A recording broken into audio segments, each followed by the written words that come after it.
할렐루야. 오늘 찬양대로 기적의 시간이 되시기를 주의 이름으로 축원합니다. 온유한 자의 복, 어떤 자의 복이에요? 예, 오늘 시편 말씀은 다윗의 시인데 이 시 한 편에 다윗이 얼마나 험한 인생을 살아왔는지가 고스란히 담겨져 있습니다.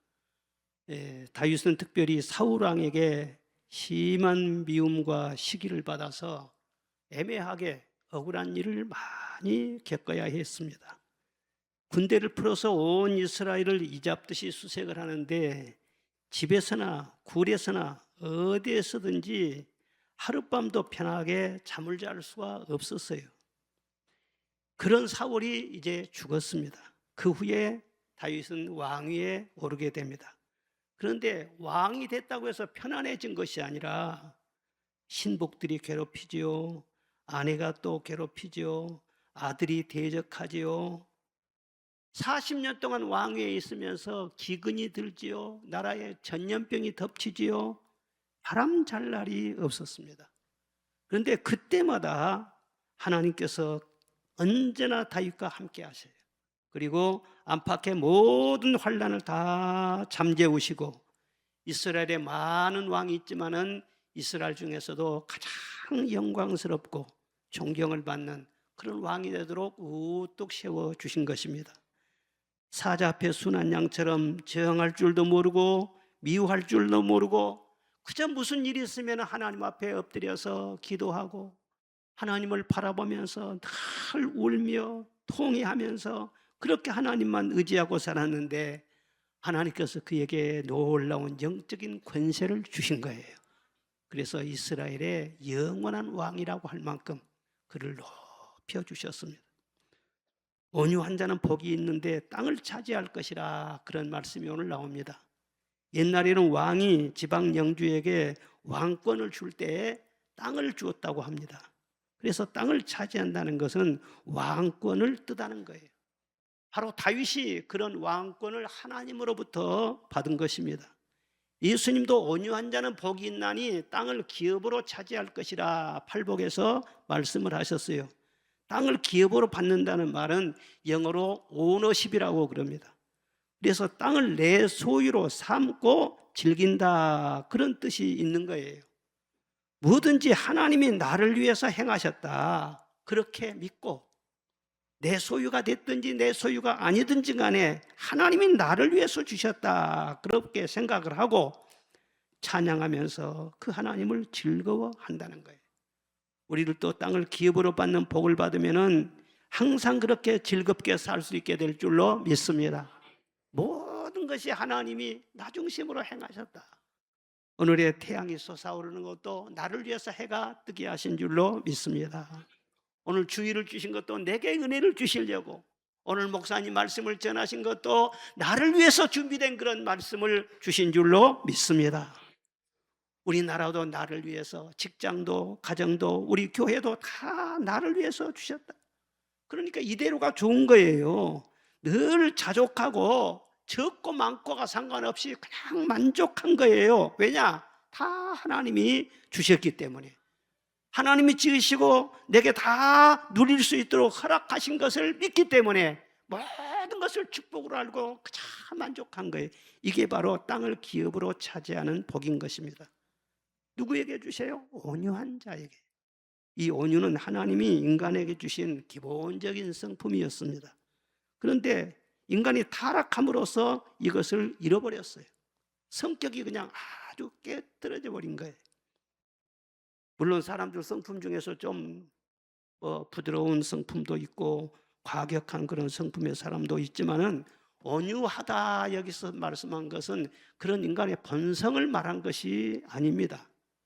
하나님을 만난 하나님의 자녀가, 성령을 받는 하나님의 자녀가 긴 영적 훈련을 통해서 점점 성화되어 가는 거예요. 그래서 점점 하나님의 성품을 닮아가는 그것을 온유함이라 그렇게 말하는 것입니다. 이런 온유의 성품을 갖게 하기 위해서는 하나님이 훈련을 시켜요. 하나님은 다윗에게 집중 훈련을 시켰어요. 어떤 훈련이냐? 어떤 상황 속에서도 하나님을 바라보게 하는 훈련을 시킨 거예요. 아무리 답답한 일을 당하고 억울한 일을 당하고 그럴 때마다 늘 하나님을 찾게 합니다. 부르짖게 합니다. 오직 하나님을 바라보게 하는 거예요. 그렇게 하나님을 집중해서 바라보았더니 영광을 보매 영광 중에 화도다.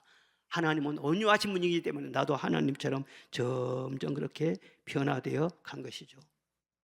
우리도 이 세상 살 때 다윗과 같이 그런 훈련이 필요해요. 세상에 사실은 악한 일이 많잖아요. 그러다 보니까 자꾸 불평, 불만이 많아요. 에이, 세상 도량은 참 화도 나고 미운 사람도 보이고 막 분노도 하게 되고 그러다 보면은요, 그 사람이나 나나 똑같은 사람이 돼버리는 거예요. 그런데 세상에 어떻게 되었든지 간에 역사의 핸들은 하나님이 잡고 계신 줄로 믿습니다. 그리고 상황을 초월해서 다윗처럼 하나님만을 바라보고 하나님께 늘 집중하면요, 나도 모르게 점점 온유한 성품으로 변화되어 볼 뿐만 아니라 하나님이 영적인 권세를 주시는 거예요. 그래서 슬픔 많은 이 세상도 천국으로 화도다, 그런 찬송을 부르게 하시는 것입니다. 하나님은 어떤 훈련을 시키시느냐? 첫째는 여호와를 기다리게 하십니다. 여호와를 어떻게 해요? 기다리게 하신다. 오늘 7절 보니까 여호와 앞에 잠잠하고 참아 기다리라. 자기 길이 형통하며 악한 꾀를 이루는 자들 때문에 불평하지 말라, 그런 말씀이 나와요. 무슨 일이 있을 때 떠들고 막 소란 피우고 그러지 말고 잠잠히 참고 하나님이 오실 것이다, 이 상황을 다 보고 계신다, 하나님 기다릴 줄 아는 마음, 이걸 훈련시키는 거예요.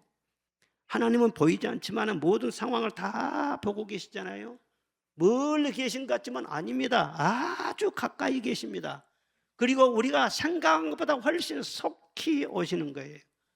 구원자로 오시고 심판자로도 오시고, 그러므로 모든 상황에 있어서 내가 판단하고 심판하려고 하지 말고 하나님을 기다릴 줄 알아야 된다는 거예요.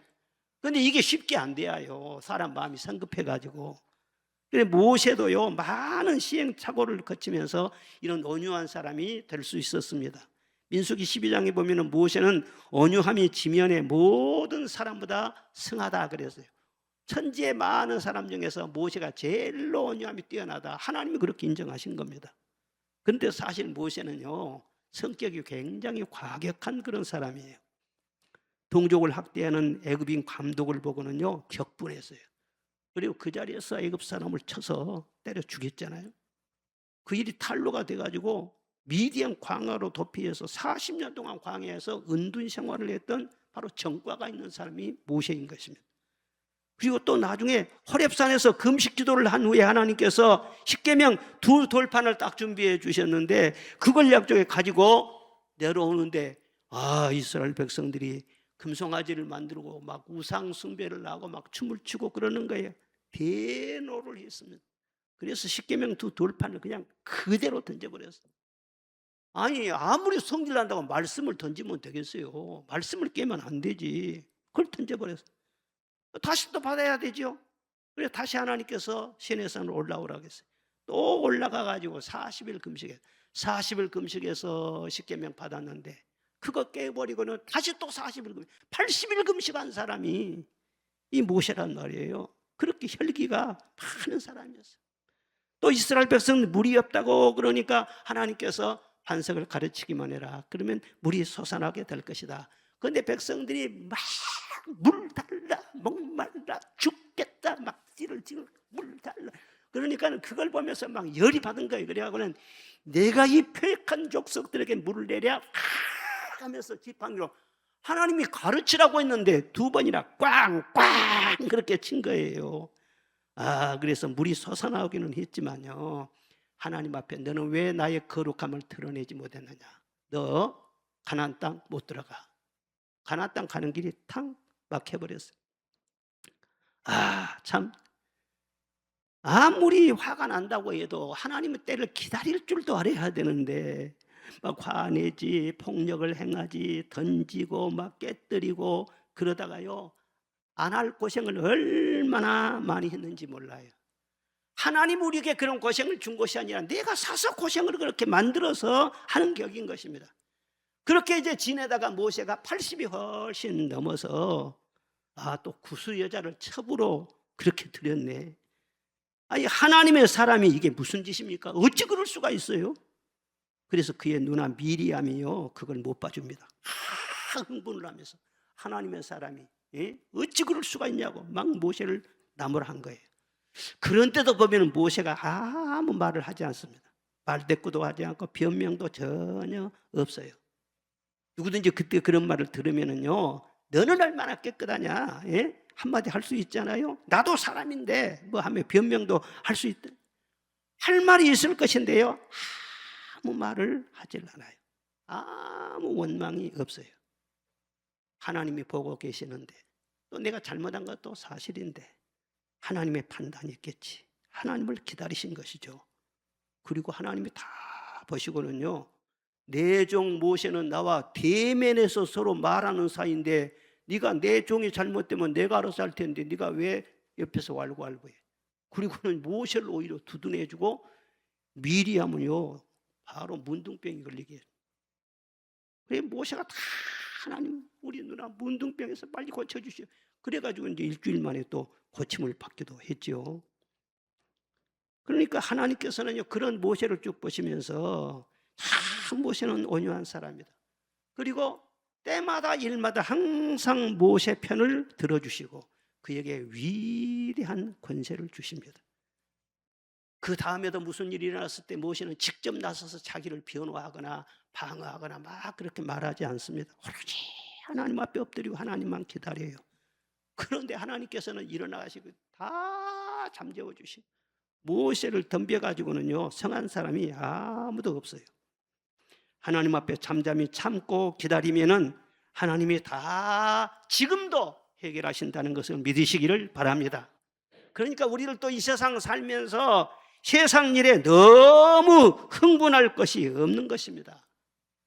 우리도 눈앞에 펼쳐진 상황보다도 영원하신 하나님을 찾는 그 기다리는 심정으로 그렇게 하나님 앞에 다 엎드리면서 주님을 의지하면은요 주님께서 우리의 중심을 보시는 것이고 나라에 의인 10사람만 있어도 그 성을 멸하지 않겠다. 하나님의 자녀들을 보시면서요 우리 도시에도 복을 주시고 나라에도 복을 주시고 그런 하나님인 것을 믿으시기를 바랍니다. 모든 매사에 성급하게 내가 나서려고 할 필요가 없어요. 하나님이 일하신다. 하나님이 다가오신다. 기다릴 줄 알아야 돼요. 둘째로는 여호와를 의뢰하고 선을 행하라. 3절에 그런 말씀이 있습니다. 여호와를 의뢰하라는 거예요. 하나님은 능력이 많으시지만 그를 의지하는 자에게 힘이 되어주시는 것입니다. 성경은 하나님을 의지하는 자가 잘 된다고 말씀을 하고 있어요. 에레미야 17장 7절로 8절 말씀 시작. 그러나 물은 여호와를 의지하며 여호와를 의뢰하는 그 사람은 복을 받을 것이라.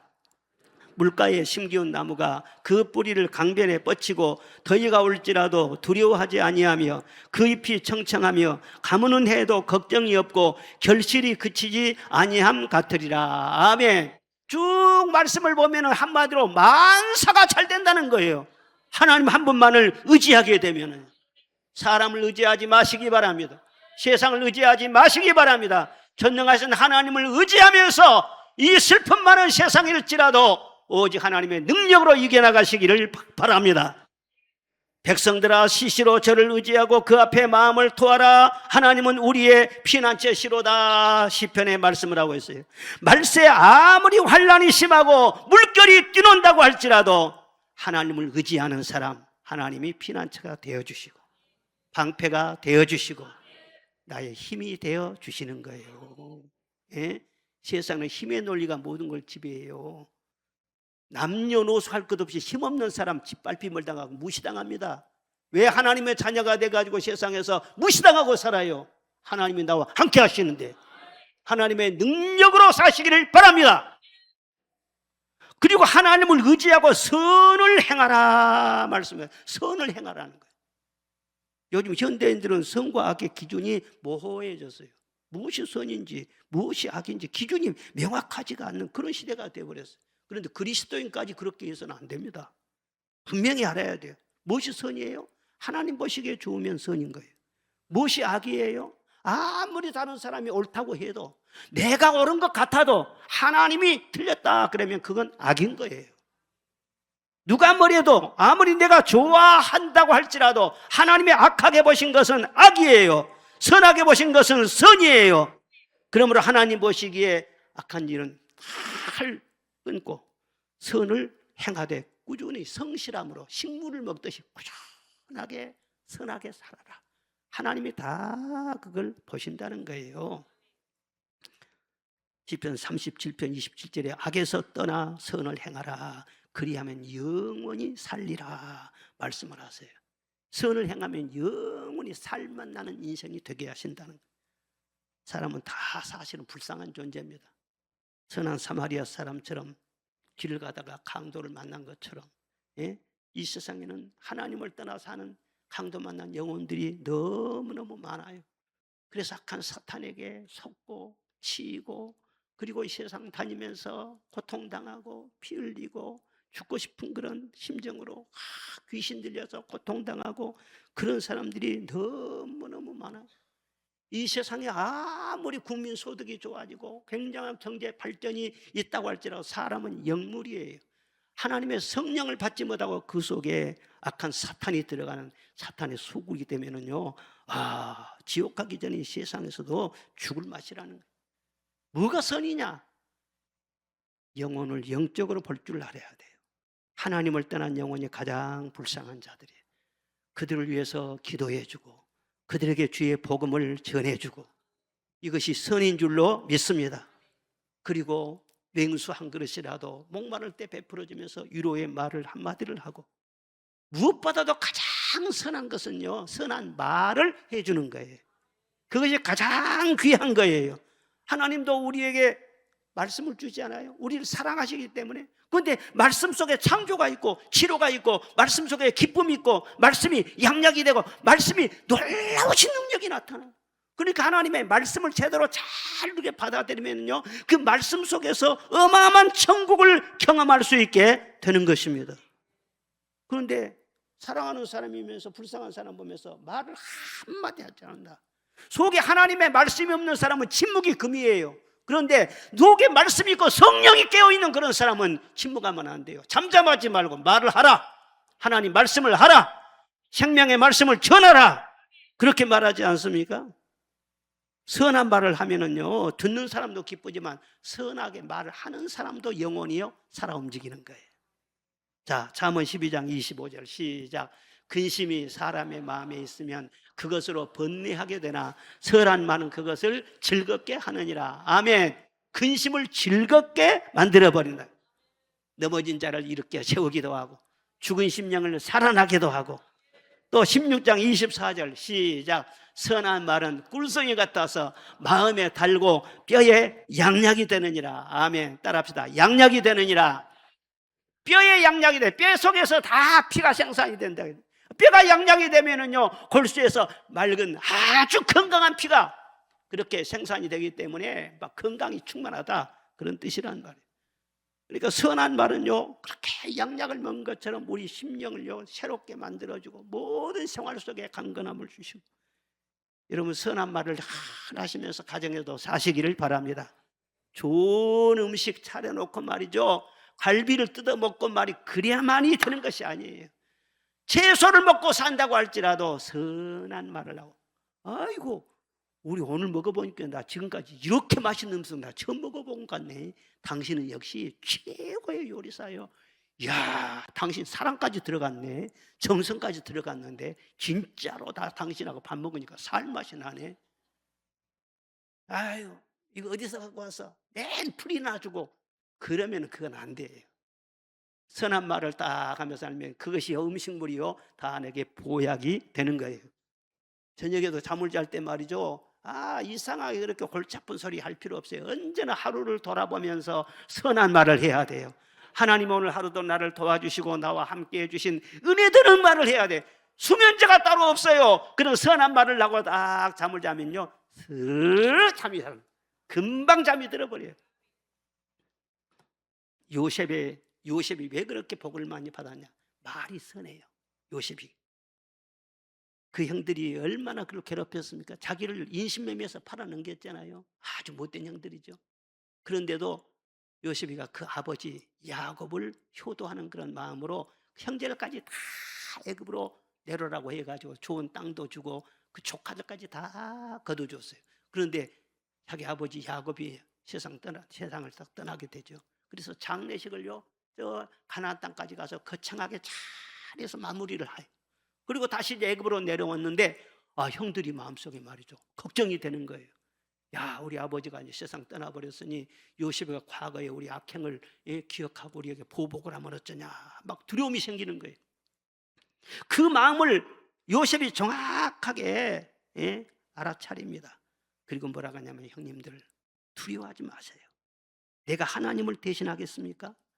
내가 아버지 계실 때나 안 계실 때나 변함없이 당신들과 당신들의 자녀를 섬길 것입니다 하고 그들을 간곡한 말로 위로하였더라.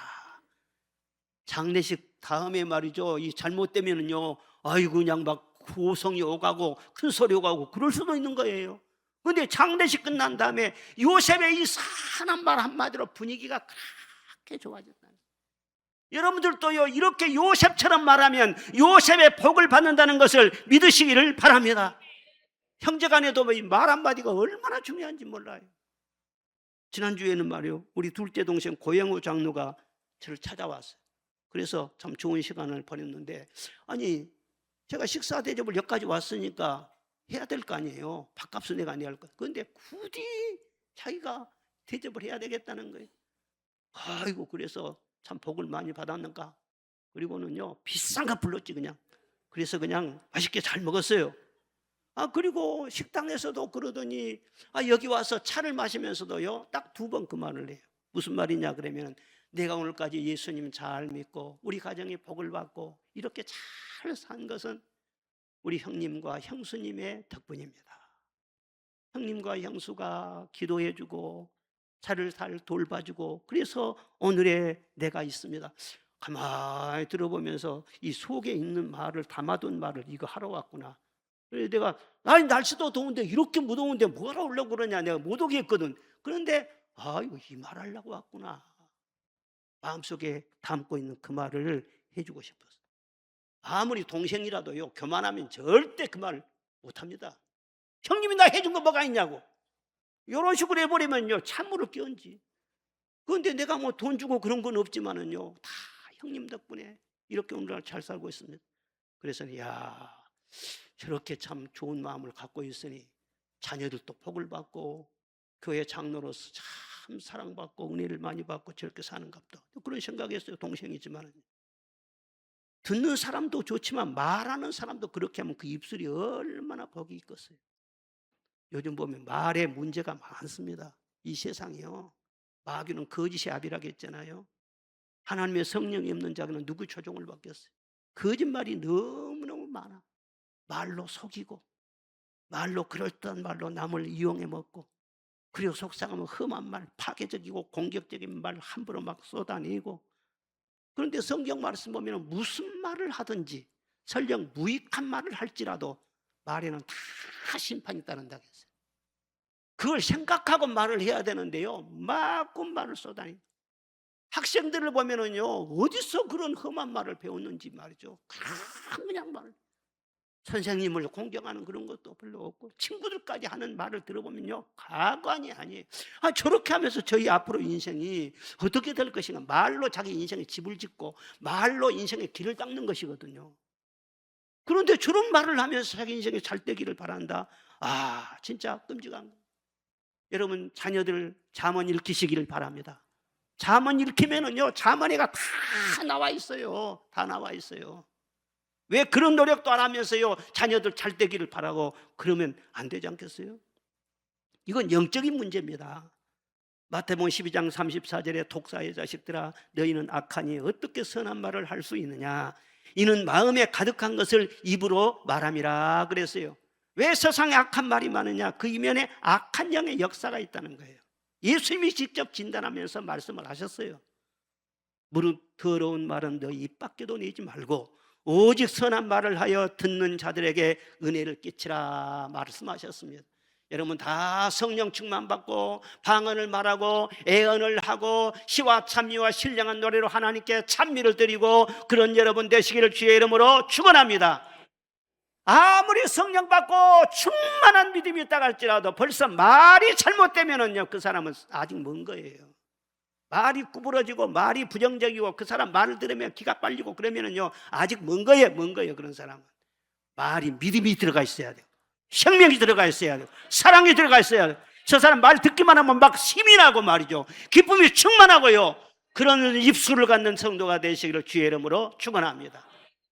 위로의 말 한마디 긴장을 풀어주고 미고사축이라는 노래가 있어요. 우리 한번 불러봅시다. 위로의 말 한마디 긴장을 풀어주고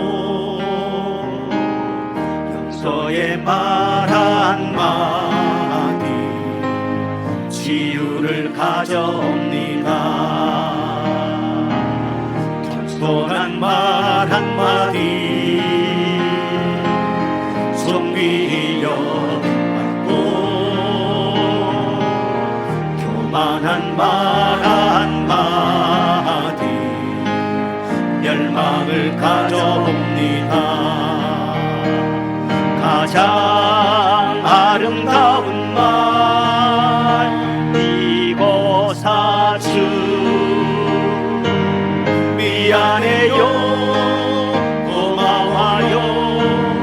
정말 사랑해요. 그리고 당신을 축복합니다. 서로 옆으로 손 내밀고요. 가장 아름다운 말 미고사추 미안해요 고마워요 정말 사랑해요. 그리고 당신을 축복합니다. 그리고 당신을 축복합니다.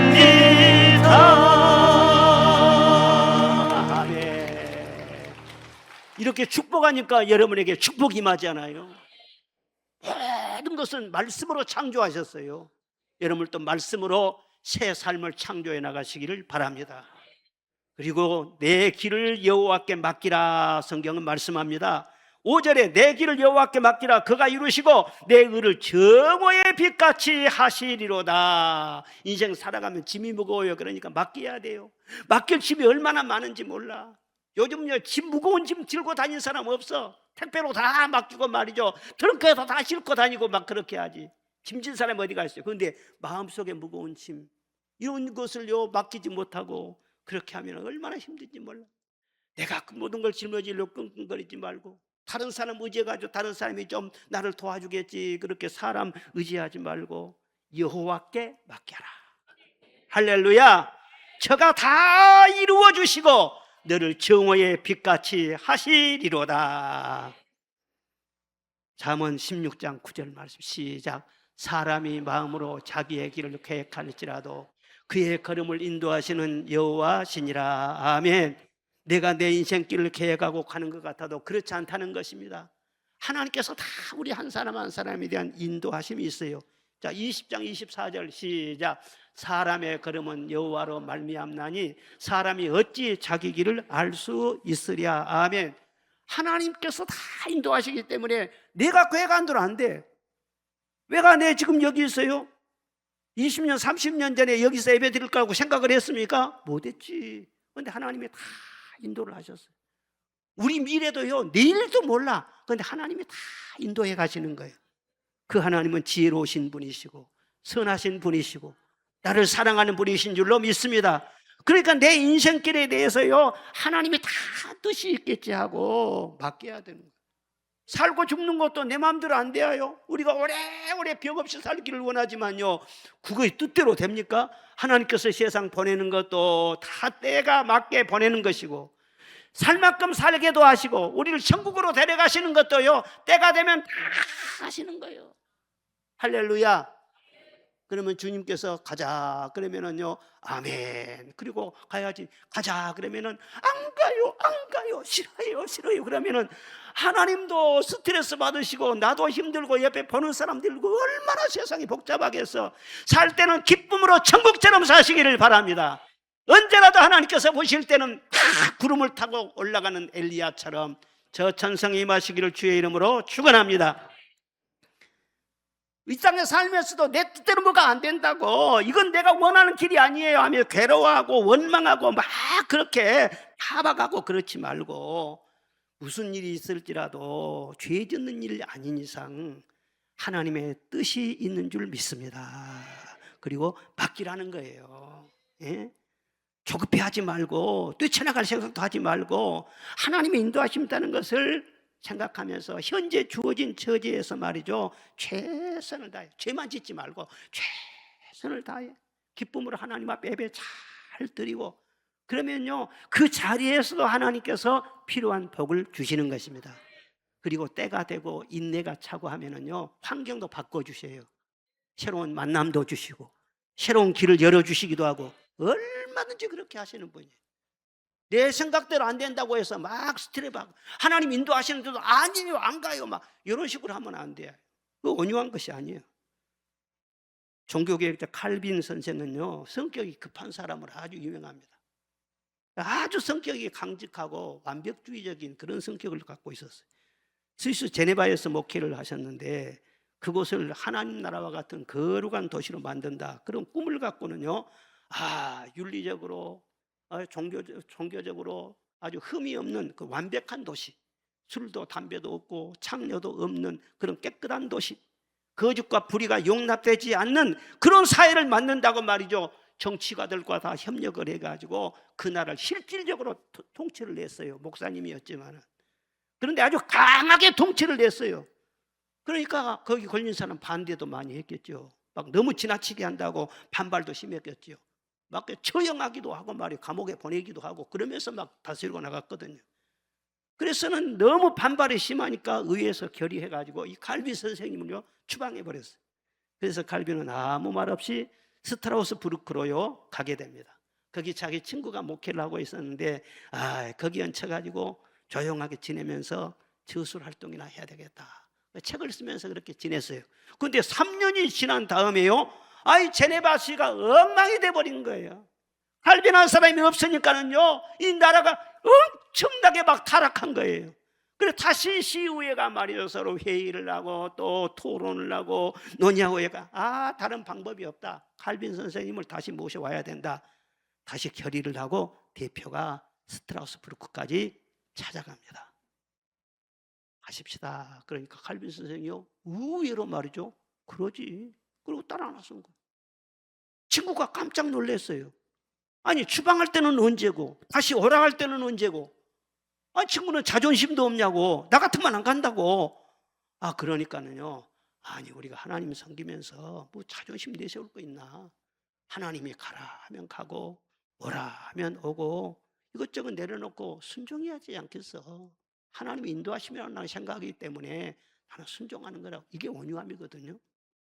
그래서 다시 제네바로 들어가요. 제네바로 가가지고 칼빈 선생이 이 장로교의 기틀을 만든 분이잖아요. 오늘 우리 장로교의 모든 교리 체계라든가 정치 체계라 이런 것들이 말이죠, 이 칼빈 선생 거기에서 나온 거예요. 어마어마한 업적을 남기는 거예요. 사랑하는 여러분, 내 마음이 하나님의 뜻인 줄로 착각을 하고 내 마음대로 움직이려고 하는 그런 생각을 버리시기를 바랍니다. 내가 좋으면 하나님 뜻이고 내가 싫으면 하나님 뜻이 아니고 그게 아닌 거예요. 온유하다는 것은요, 자기 사사로운 감정이나 인간적인 자존심까지도 다 내려놓고 주님의 뜻이라면 조용하게 주님의 뜻을 따라가는 것이, 그게 진짜 온유함이에요. 그런 사람에게 권세가 있는 거예요. 기도에 영권이 있는 거예요. 생각만 해도 하나님께서 말이죠, 하늘에 말이죠 비를 울릴 정도로 천군 천사들을 동원하셔가지고 기도 응답해 주시고. 왜 아멘도 안 하세요? 대단하잖아요. 그런 영권이 있는 사람이 돼야죠. 자, 잠언 55장 22절 시작. 내 짐을 여호와께 맡기라. 내가 거기는 안 해줬구나. 예. 우리 길을 여호와께 맡기자. 아멘. 내 앞길 멀고 함에도 주님만 따라가자. 아멘. 그리고 내 짐도 여호와께 맡기라. 무거운 짐을 여러분 스스로 지려고 끙끙거리지 말고 맡기시기를 바랍니다.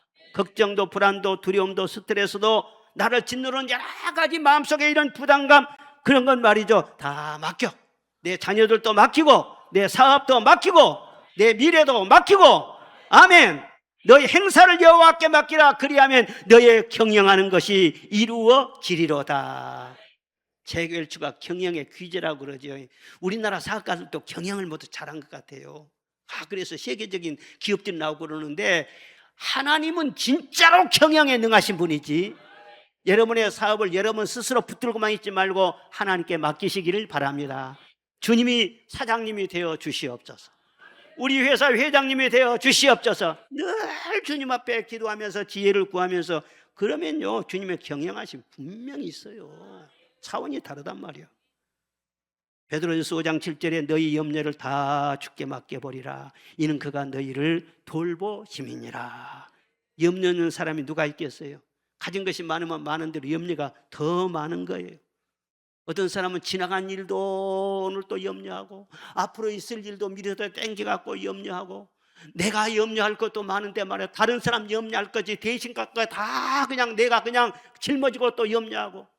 아니, 자녀들은 자녀들대로 하나님의 복을 받고 잘 살아가면 될 것인데, 자녀들 염려를 하고 또 누구 부부 간에도 서로 염려하면은요 부담만 되는 거예요. 아내도 하나님 복으로 살아가야 되고, 남편도 하나님 복으로 살아가야 되고, 서로 기도하고 서로 사랑하고 서로 이루할 뿐이지 말이에요. 대신 못 해주는 거예요. 그런데 다른 사람 염려를 막 계속 끌어당겨가니까 얼마나 힘들겠어요. 염려는 뼈를 마르게 한다고 있거든. 뼈를 말라버리면은 이게 건강에 뭐가 되겠어요. 그런데도 왜 염려를 하느냐? 아버지의 품을 떠났기 때문에. 탕자처럼. 탕자는 아버지 집을 떠났으니까 먹을 거, 잘 거, 뭐 입을 거 전부 다 자기가 다 걱정해야 돼. 아버지가 없으니까. 아버지를 품을 떠난 그런 사람들은 꼭 탕자와 같이 내가 스스로 해결을 다 해야 되니까 너무너무 염려, 걱정, 무거운 짐이 생겨요. 그런데 예수를 믿는 우리가까지도 말이죠, 그런 식으로 살면 되겠어요? 예배 드리러 올 때 말이죠, 큰 염려 보따리 말이죠, 끙끙거리고 말이죠, 갖고 와가지고는 다 내려놓고, 예배 끝난 다음에는요 또 갖고 또 십자가 밑에 나가 내 짐을 풀었네. 아멘. 하나님 앞에 기도하고 염려를 다 맡기면요 하나님이 해결을 다 해주시거든요.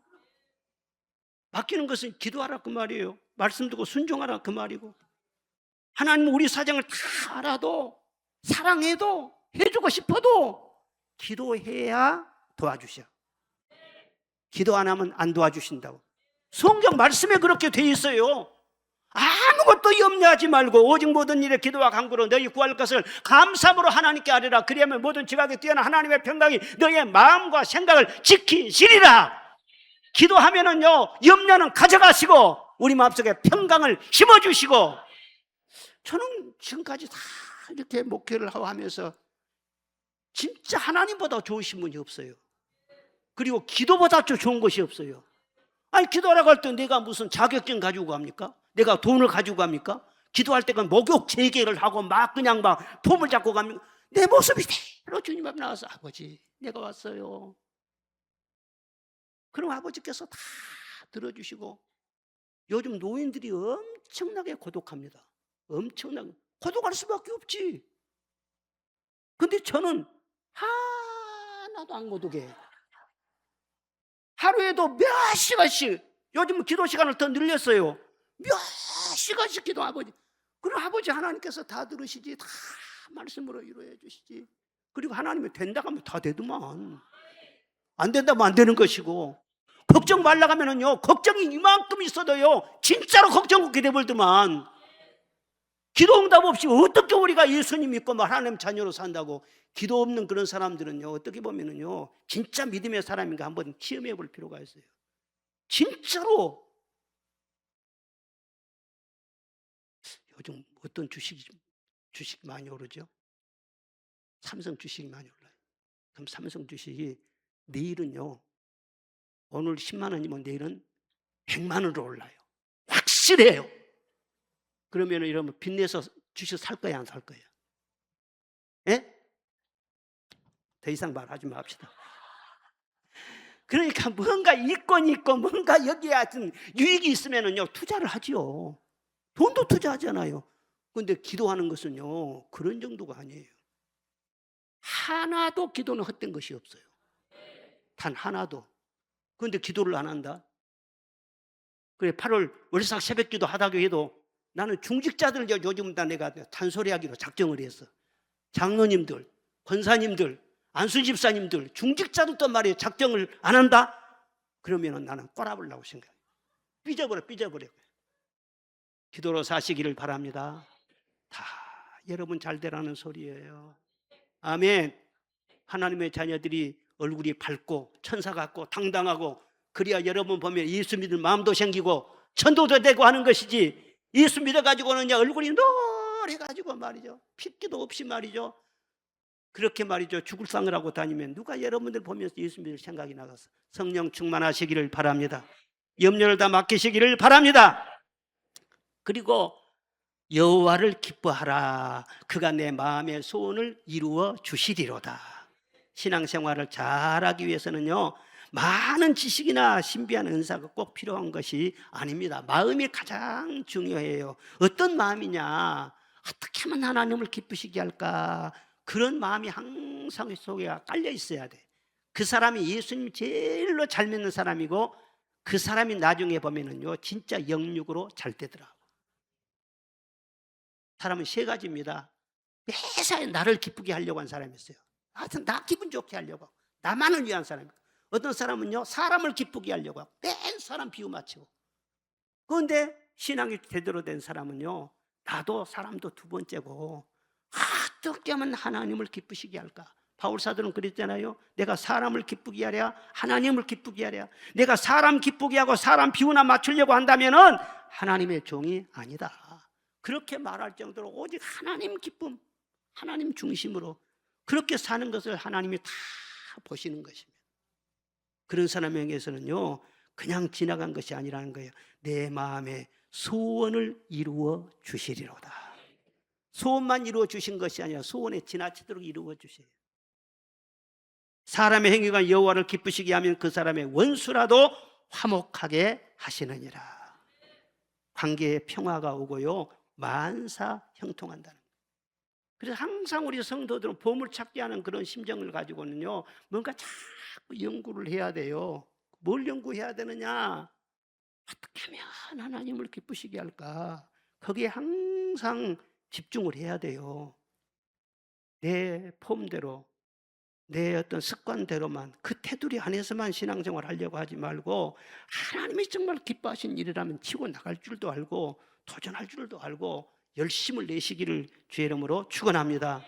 하나님은 찬송을 그렇게 기뻐하신다고 했잖아요. 그래서 다윗은 하루에 7번씩 찬송을 했어요. 찬송 한 곡 드리면 뿔과 굽이는 황소 한 마리를 바치는 것보다도 더 하나님이 기뻐하신다고 했어. 그러니까 찬송도 열심히 부르시기를 바랍니다. 하나님은 진정과 신령으로 예배하는 자를 찾으신다고 했어요. 내가 이 땅을 사는 동안 예배 한 번이라도 더 드리려고 하고, 한 번이라도 더 하나님을 가까이 하려고 하고, 그런 중심을 가져야 할 거 아니에요. 여기 우리 교회가 소문이 많이 났어요. 그래가지고는 그냥 막 목사님은 은혜스럽다고 하고, 이번에도 막 연합 집회를 했는데 반응이 말이에요, 저한테까지 와. 아주 은혜스럽다고. 은팍교회 교인들이 얼마나 행복하냐. 가만히 생각해봐. 다른 사람들 은혜 받고 다 그러는데 우리 교인들이 다 밤 예배에도 나와서 은혜를 받아야 되고, 리더십 수련회 한다면 다 나와서 은혜를 받아야 되고. 그런데 다른 사람들은 은혜 받는다고 하는데 왜 우리 교인들은, 내가 셈이 나가지고는요, 그래서 오늘 전부 다 작정을 하라고. 항존직들은 전부 다 작정하라고. 찬양만 잘하지 말고 다 작정하라고. 아멘. 이 땅에 사는 동안 한 번이라도 더 예배를 더 드리고자 하는 그런 중심이 있어야 돼요. 새벽에 더 오신다겠죠. 새벽 예배 한 번이라도 더 드리려고 하는 그런 마음이 있어야 돼요. 하나님이 제일로 싫어한 것이 뭔 줄 알아요? 밥 차려줘도 어떤 경우는 맛이 없으면 안 먹죠. 아이고 저리 갖고 와. 에이, 나는 싫다 싫어. 밥이 마음에 안 들면은요, 못 먹습니다. 못 먹어. 하나님이 제일로 싫어한 것이 뭔지 알아요? 차지도 아니하고 덥지도 아니하고 미지근한 것. 그만둬. 내가 토해 내버렸어. 에이, 저리 가. 그런다고.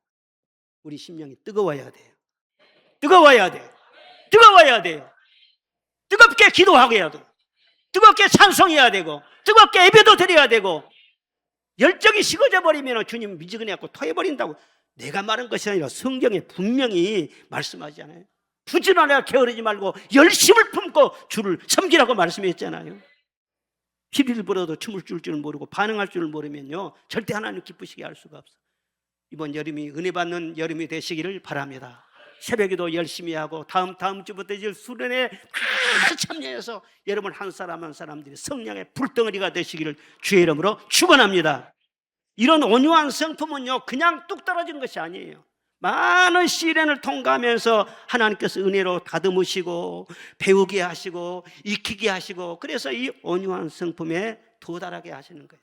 이 하나님의 성품이고 이것은 예수님의 성품을 말하는 것입니다.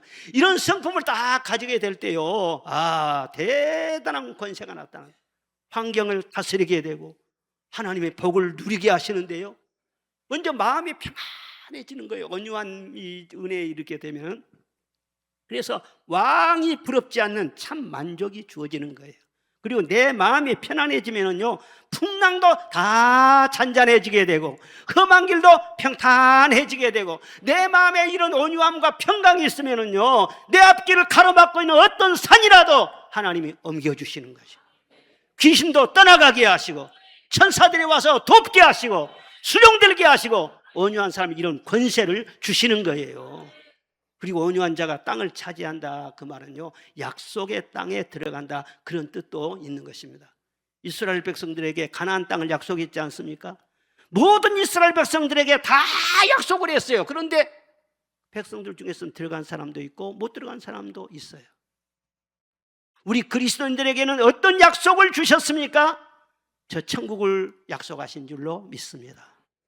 해지는 저편 새하늘에는 우리 주 예수 계시오니, 고난은 가고 찬란한 새벽 영광의 날이 밝으리라. 우리가 왜 예수 믿어요? 천국 가기 위해서. 왜 예수 믿어요? 천국 가기 위해서. 목표를 분명하게 하고 믿으세요. 분명하고 믿으세요. 그런데 성경 말씀에 주여 주여 하는 자마다 다 천국 갈 것이 아니라, 밀과 겨가 말이요 비슷해요. 이거 밀인 것 경가 분명. 믿음이라가 똑같은 믿음이 아니야. 알맹이가 있어야지. 그 알맹이가 뭐예요? 온유함이에요. 예수님의 성품을 담는 거예요. 베드로서 1장에 보면 보배로운 믿음을 우리와 함께 받은 자들에게 편지하노니, 보배롭고 지극히 큰 약속을 우리에게 주셨으니, 따라합시다. 신의 성품에 참여하는 자가 되라. 이같이 행하면 구주 예수 그리스도의 영원한 나라에 들어감을 넉넉히 얻으리라. 따라합시다. 영원한 나라에 들어감을 넉넉히 얻으리라. 힘든 세상을 살아가면서도 다윗처럼 하나님께 집중하시기를 바랍니다. 하나님을 기다리며 하나님 한 분만을 의지하며 선을 행하며 모든 염려를 주께 맡기며 오직 하나님 한 분만을 기쁘시게 하려는 그런 일념으로 살아가시기를 주의 이름으로 축원합니다. 그러면 온유한 성품이 정착이 되면서 그야말로 어마어마한 권세로 하나님께서 여러분과 함께 하시는 것을 똑똑히 보게 될 줄로 믿습니다. 여러분을 당할 때는 아무도 없는 거예요.